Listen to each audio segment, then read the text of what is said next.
Learning market with Manish में हम ना हाउ टू ट्रेड प्ले जो चला रहे हैं उसमें आज का टॉपिक रखेंगे पिवट पॉइंट। ट्रेडिंग का लर्निंग टॉपिक जो होता है उसमें सबसे simplest and easy to use अगर कोई टूल हो सकता है तो वो पिवट पॉइंट्स होता है। ठीक है, तो पिवट पॉइंट्स के बेस पे हम कोशिश कर सकते हैं अपना लर्निंग वगैरह डेवलप करने का। एंड इन स्पेशली कोई अगर बिगिनर है, नया नया सीख रहा है ना, तो वो पिवट पॉइंट्स यूज कर सकता है एक रेफरेंस ड्रॉ करने के लिए कि ओके मार्केट यहाँ से किस तरीके से बिहेव कर सकता है। सो दैट क्या होगा, उसकी ट्रेडिंग थोड़ी सी कंपेरेटिवली ईजी हो जाए compare to other forms. Because क्या होता है ना कि पिवट पॉइंट्स में बहुत सिंप्लीफाइड वे में आपको सपोर्ट रेजिस्टेंस और ये सब की क्लैरिटी मिल जाती है, जो कि सीखने में बहुत टाइम लगता है।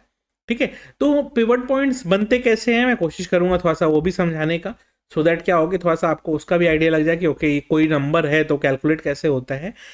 बट उसका रेफरेंस नहीं है क्योंकि वो सिस्टम आपके लिए कैलकुलेट कर देगा। और एक चीज़ और, जब मार्केट स्टार्ट होता है ना तब आप पिवट पॉइंट लगाते हैं। यानी कि अगर मान लीजिए आज जब ये रिकॉर्ड कर रहा हूँ सैटरडे है, तो सैटरडे संडे अगर मार्केट बंद है तो मंडे मार्केट जब ओपन होगा तो वो फिर कैलकुलेट होगा। क्यों? क्योंकि वो क्या करता है, वो टुडेज ओपन को एक नंबर के तरह लेता है एंड उसके बाद वो लेवल डिटरमाइन करता है। तो जनरली होता क्या है ना कि गैप अप गैप डाउन ये सब लेवल्स रहते हैं, राइट? तो उसी हिसाब से वो एक पर्टिकुलर लेवल को लेता है एंड उसके हिसाब से अपना प्लानिंग करता है कि भाई नया सपोर्ट नया रेजिस्टेंस क्या लेवल होगा। तो गैप अप गैप डाउन के कारण जो जो नंबर्स एनोमली क्रिएट हो जाती है उसको भी टू एन एक्सटेंड वो फैक्टर कर लेता है कि चलो ठीक है गैप अप खुल रहा है या गैप डाउन खुल रहा है, बट ये पर्टिकुलर पॉइंट पे जाके एक सपोर्ट बन सकता है या एक रेजिस्टेंस बन सकता है। दोनों को वो कैलकुलेट करके उस तरीके से करने की कोशिश करता है। तो हम भी वही कोशिश करेंगे, उसी तरह से समझने की कोशिश करेंगे। ठीक है, तो चलिए एक बार आते हैं सिस्टम पे कि नंबर्स दिखते कैसे हैं, इसके कैलकुलेट कैसे होते हैं, वो सब देख लेते हैं एक बार। सो दैट क्या रहेगा कि आपको थोड़ा सा क्लैरिटी भी रहेगा एंड समझ में भी ज़्यादा बेटर आएगा। मैंने प्रीवियस डे का ना पिवट पॉइंट ऑलरेडी लगा के रख दिया है। ठीक है,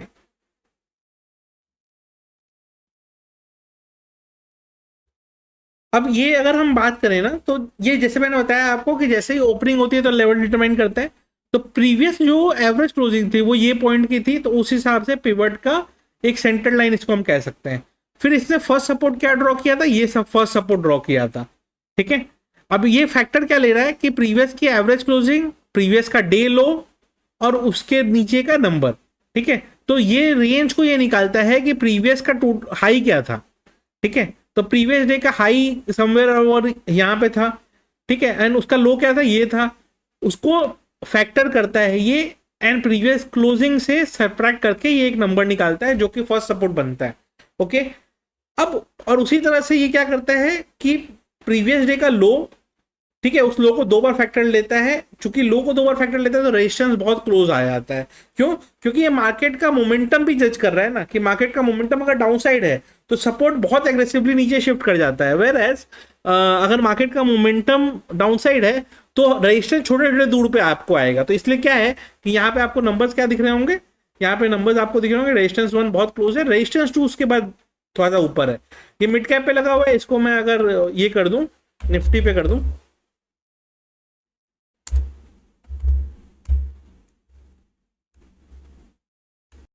तो निफ्टी में भी आपको यही दिखेगा, सेम पैटर्न। एवरेज क्लोजिंग लिया, प्रीवियस डे हाई लो लिया, उसके नीचे का किया, रेजिस्टेंस बहुत क्लोज आ गया, रेजिस्टेंस टू उसके बहुत ऊपर आ गया।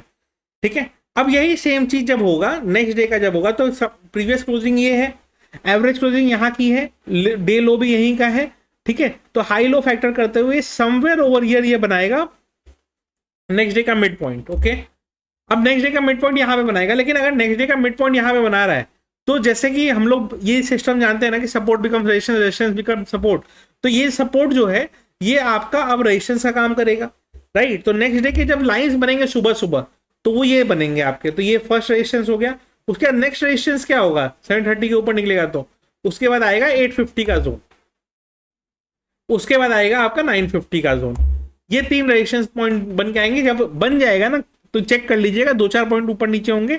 ये 26 का डेट है, 29 को ये नंबर्स आपको दिखेंगे इस तरह से। क्यों? क्योंकि इसका कैलकुलेशन सिंपल है। अब सपोर्ट का कैसे निकालेंगे, तो जो सपोर्ट 3 था अब यही सपोर्ट 1 बन जाएगा। ठीक है, तो ऑलमोस्ट सपोर्ट 1 ये बन जाएगा एंड उसके नीचे फिर अगेन 400 के पास नेक्स्ट सपोर्ट आएगा एंड उसके नीचे 300 के पास थर्ड सपोर्ट आएगा। ठीक है, तो इस तरीके से पिवट कंस्ट्रक्ट होता है। अब इस कंस्ट्रक्शंस को पहले मैं डिलीट कर देता हूँ, भूल जाइए कि यहाँ कोई चार्ट चल रहा है। ठीक है, इसको प्ले कैसे करते हैं, देखिए अगर मार्केट ने सपोर्ट वन तोड़ा है, ठीक है, तो जब तक सपोर्ट वन के ऊपर ना चला जाए, अगर आप शॉर्ट साइड में है कोई दिक्कत नहीं है। फर्स्ट टारगेट क्या होता है, सपोर्ट टू का होता है। सेकंड टारगेट क्या होता है, जब तक सपोर्ट टू नहीं टूटे फ्रेश शॉर्ट नहीं करना है। सपोर्ट टू टूट गया अगर, तो उसके बाद सपोर्ट थ्री का नेक्स्ट टारगेट होता है। बट जैसे अब यहाँ पे ये मिडिल में कहीं अटक रहा है और मान लीजिए इसके ऊपर ये निकल जाता है, तो क्या करना है अपने को, ये इसके ऊपर अगर निकलता है तो हमें क्या करना है, हमें ये करना है कि भाई ये जो जोन है ये अपना स्टॉप लॉस लेके मानना है। इसके ऊपर अगर मार्केट निकल गया तो फिर भाई बुलिश व्यू एक्टिवेट हो जाएगा।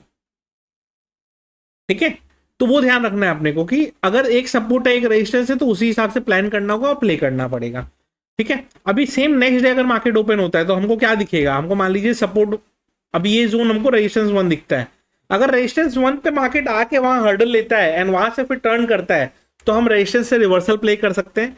अगर रेजिस्टेंस वन के ऊपर कैंडल बनने लगता है तो वहां से हम ब्रेकआउट का पॉसिबिलिटी के लिए प्ले कर सकते हैं, बट रेजिस्टेंस वन को फिर हमको स्टॉप लॉस पॉइंट पकड़ना पड़ेगा।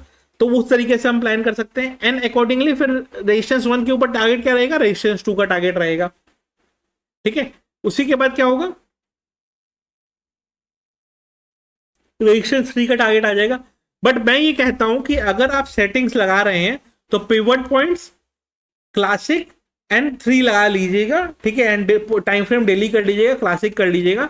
इससे क्या होगा कि उसके बाद जो नंबर्स बन के आएंगे ना, उसमें आपको हार्डली वन और टू रेजिस्टेंस तक ही देखना पड़ेगा। उसके बियॉन्ड रेजिस्टेंस टू या सपोर्ट सॉरी रेजिस्टेंस थ्री या सपोर्ट थ्री बहुत रेयरली ही मार्केट जाता है।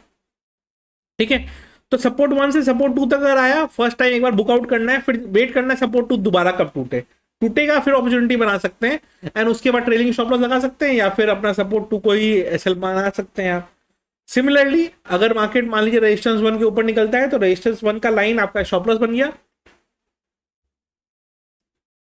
उसके ऊपर स्टॉप लॉस आपने ट्रेल किया एंड उसके ऊपर आपको रेजिस्टेंस टू तक का फर्स्ट टारगेट, रेजिस्टेंस टू के ऊपर मार्केट निकल गया तो रेजिस्टेंस टू सपोर्ट बन जाएगा, वो ऐसे लगा के आप रेजिस्टेंस थ्री तक का चेस कर सकते हैं। तो इस तरीके से पिवट पॉइंट्स को यूज किया जाता है। कोई अगर बिगिनर ट्रेडर है उसको कोशिश करना चाहिए पहले यही से प्रैक्टिस स्टार्ट करें। इससे क्या होगा, एटलीस्ट आप ट्रेड्स काटना सीखेंगे, सही टाइम पे ट्रेड्स को बुकआउट करना सीखेंगे, रेजिस्टेंस पे स्टॉप लॉस लेना सीखेंगे। तो इनिशियली कोई बिगिनर ट्रेडर अगर ट्रेडिंग करने आता है तो उसको मैं ये सजेस्ट करता हूँ कि पहले पिवट पॉइंट्स पे ट्रेडिंग स्टार्ट करो, आपको कम से कम सपोर्ट रेजिस्टेंस ये सब क्लैरिटी आ जाएगा और ट्रेड्स एग्जिट और एंट्री करना आ जाएगा। एक बार आपको एक्सपर्टीज हो गया तो उसके बाद फिर आपको जरूरत नहीं पड़ेगा पिवट पॉइंट्स वगैरह लगाने का, आपको खुद से सपोर्ट एंड रेजिस्टेंस निकालना आ जाएगा। बट जब तक वो नहीं आता तब तक वो करके रखना है। ठीक है, और मैं बार बार यही बताता हूँ ना कि मेरा जो how to trade playlist है, ठीक है, मेरे यूट्यूब पे जाइए,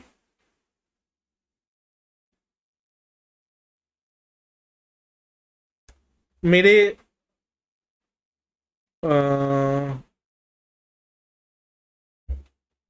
मेरे प्लेलिस्ट पे जाएंगे आप। ठीक है, हाउ टू ट्रेड प्लेलिस्ट जो है मेरी ये रही 2025, इसमें बहुत सारे वीडियोस आ चुके हैं। ठीक है, सीक्वेंस में देखना चालू करिएगा। Option chain analysis first, option Greek second, उसके बाद कैंडल स्टिक्स पैटर्न, फिर कैंडल स्टिक्स एंड ये पैटर्न आया। उसके बाद हमारे इसकी वीडियो आई थी फिबोनाची की, अभी पिवट पॉइंट्स। तो सारे वीडियोस को देखिए आप, हाउ टू ट्रेड प्लेलिस्ट को, काफी कुछ सीखने को मिलेगा उससे एंड काफी फायदा आपको होगा। पिवट पॉइंट्स के बाद जो नेक्स्ट चैप्टर आएगा वो आएगा मूविंग एवरेजेस। उसके बाद आएगा आपको मूविंग एवरेज के बाद आपका नेक्स्ट चैप्टर जो होगा वो होगा, एक सेकंड रुकिए बता देता हूँ कौन सा होगा। मूविंग एवरेज के बाद नेक्स्ट है शायद एमएससीडी, उसके बाद है हमारा आरएसआई, फिर बॉलिगर बैंड्स। उसके बाद सारे इंडिकेटर्स खत्म, इससे ज़्यादा इंडिकेटर्स मैं बताऊंगा नहीं। उसके बाद ट्रेंड आइडेंटिफिकेशन, फिर ऑर्डर ब्लॉक्स, फिर लिक्विडिटी, फेयर वैल्यू गैप, फिर लिक्विडिटी स्वीप वगैरह, ये सब टॉपिक्स पे आएंगे। तो पहले ये 4-5 इंडिकेटर्स क्लियर कर लेंगे, उसके बाद फिर अपना नेक्स्ट डायरेक्शन क्लोज करना चालू करेंगे। पिवट पॉइंट्स में ज़्यादा कुछ समझाने को नहीं था, लेकिन ये ध्यान रखिएगा कि इसके पहले के सारे प्लेलिस्ट को देखिएगा, सो दैट आपको कुछ लर्निंग वहाँ पे मिल जाए। वीडियो अच्छी लगी हो तो लाइक जरूर कर दीजिएगा, ग्रो का लिंक डिस्क्रिप्शन में होगा, अकाउंट जरूर ओपन कर लीजिएगा।